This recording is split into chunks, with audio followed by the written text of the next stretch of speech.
నంద్యాలలో అమరజీవి పొట్టి శ్రీరాములు వర్ధంతి సందర్భంగా మంత్రి ఫారూక్ జిల్లా కలెక్టర్ రాజకుమారి ఆయన విగ్రహానికి పూలమాలలు వేసి నివాళులర్పించారు. ఈ సందర్భంగా కలెక్టర్ రాజకుమారి మాట్లాడుతూ పొట్టి శ్రీరాములు వర్ధంతిని ఆత్మార్పణ దినోత్సవం జరుపమని ప్రభుత్వం ఆదేశించిందని తెలిపారు. భాషాయుక్త రాష్ట్రాలు ఉంటారని ఆలోచనతో పొట్టి శ్రీరాములు చేసిన అమరణ నిరాహార దీక్షలో భాగంగా ఆంధ్ర రాష్ట్ర అవతరణ దినోత్సవం జరిగిందన్నారు.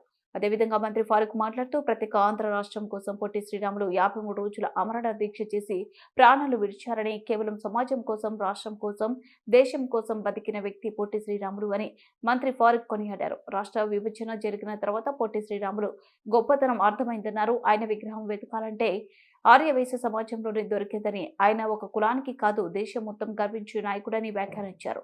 ఆయన జీవిత గాథతో ప్రదర్శించిన డాక్యుమెంటరీ బాగుందని, హిస్టరీ బుక్లు చదవడం ద్వారా తాను ఎన్నో విషయాలు తెలుసుకున్నానని, తెలుగువారి వినికి కోసం పొట్టి శ్రీరాములు ప్రాణత్యాగం చేశారన్నారు.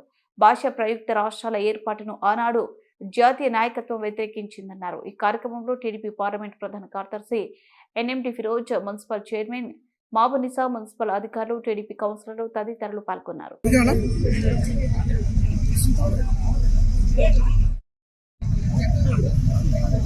మన రాష్ట్ర ప్రభుత్వం అమరజీవి పొట్టి శ్రీరాములు గారి వర్ధంతిని ఆత్మార్పణ దినోత్సవంగా జరుపమని చెప్పి మనకి ఆదేశాలు ఇచ్చి ఉన్నారు. ఈరోజు అందులో భాగంగా మనం నంద్యాల పట్టణంలో ఉండే అధికారులు, ప్రజాప్రతినిధులు, పుర ప్రముఖులు అందరితో కలిపి ఈ కార్యక్రమాన్ని మనం ఇక్కడ చేసుకుంటున్నాం.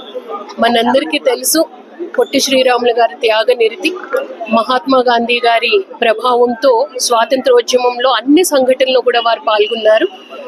భాషాయుక్త రాష్ట్రాలు ఉండాలి అన్న ఆలోచనతో వారు మనకి ఆమరణ నిరాహార దీక్ష చేపట్టారు. అందులో భాగంగానే మన ఆంధ్ర రాష్ట్ర అవతరణ దినోత్సవం కూడా జరిగింది. కానీ అన్ని రోజులు నిరాహార దీక్ష చేసిన తర్వాత డిసెంబర్ 15వ తారీఖున వారు పరమపదించడం జరిగింది. కానీ వారి త్యాగ నిరతి వల్లే ఈరోజు రాష్ట్రం ఈ విధంగా ఉంది. అలాగే ఎన్నో రాష్ట్రాలకి కూడా ఇది మరిన్ని రాష్ట్రాలు ఏర్పడడానికి కూడా ఒక అవకాశానికి నాంది వేశారు.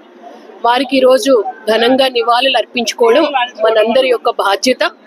ఈ త్యాగ నిరతి కూడా ఏ విధంగా ఒక వ్యక్తి కష్టం ఒక రాష్ట్రం ఆవిర్భవించడానికి సహకారం అందింది అన్నది ఇప్పుడుండే జనరేషన్స్ కూడా ఈ మెసేజ్ ప్రాపర్ గా వెళ్ళాలి అని నేను కోరుకుంటున్నాను.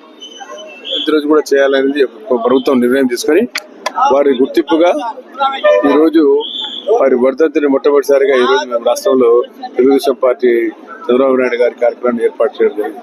వారి గుర్తుగా, ఎందుకంటే రాష్ట్రాలలో విభజన కోసం వారు పోరాడిన అది మీకు అందరూ తెలుసు. వారు 1953 మన కర్నూలు మొట్టమొదటిసారిగా రాష్ట్రం వచ్చింది. దానికి ఫలితం వారు ఆత్మాహుతి చేసుకున్నారు. మరి ఆత్మాహుతి వలనే ఈ రోజు భారతతత్వ రాష్ట్రాలు దేశవ్యాప్తంగా వచ్చాయి. ఏ భాష మాట్లాడే వారికి ఆ రాష్ట్రం కావాలని చెప్పి గుర్తించేతో మద్రాసులుగా ఉన్నాం. తెలుగువారిని గుర్తింపే లేదు. ఎన్టీ రామారావు గారు వచ్చిన తర్వాత ప్రతి వస్తువుకు, ప్రతి దానికి కూడా తెలుగుని పెట్టారు. ఆ రోజుల్లో ఈ కాంగ్రెస్ వాళ్ళు కూడా వ్యతిరేకం చేశారు. ప్రతి దానికి తెలుగు పెడతారని చెప్పి ఎన్టీ రామారావు గారు. కానీ దాని తెలుగుదనాన్ని తీసుకొచ్చిన వ్యక్తి కీర్తి చేసిన అన్న ఎన్టీ రామారావు గారు. దానికి స్ఫూర్తినిచ్చింది అమరజీవి శ్రీ పొట్టి శ్రీరాములు గారు. అమరజీవి శ్రీ పొట్టి శ్రీరాములు గారి వర్ధంతి సందర్భంగా ఇక్కడ ఘన నివాళులు అర్పించడం జరిగింది. మనందరికీ తెలుసు, ఆయన కష్టార్థమే ఈరోజు మన ఆంధ్రప్రదేశ్ రాష్ట్రం ఏర్పాటైంది.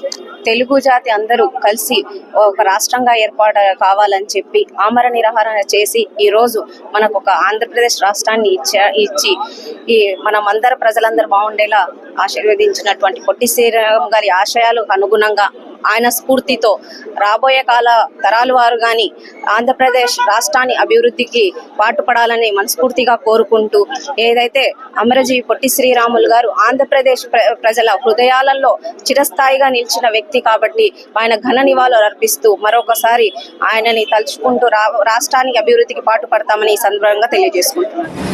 అందరూ నమస్కారం అండి, నేను మీ anchor Ravi. Please subscribe to Nandyala news 9. Please subscribe to Nandyala News 9. ఆ లేటెస్ట్ అప్డేట్స్ కోసం వెంటనే సబ్స్క్రైబ్ చేయండి. సబ్స్క్రైబ్ చేసేటప్పుడు పక్కనే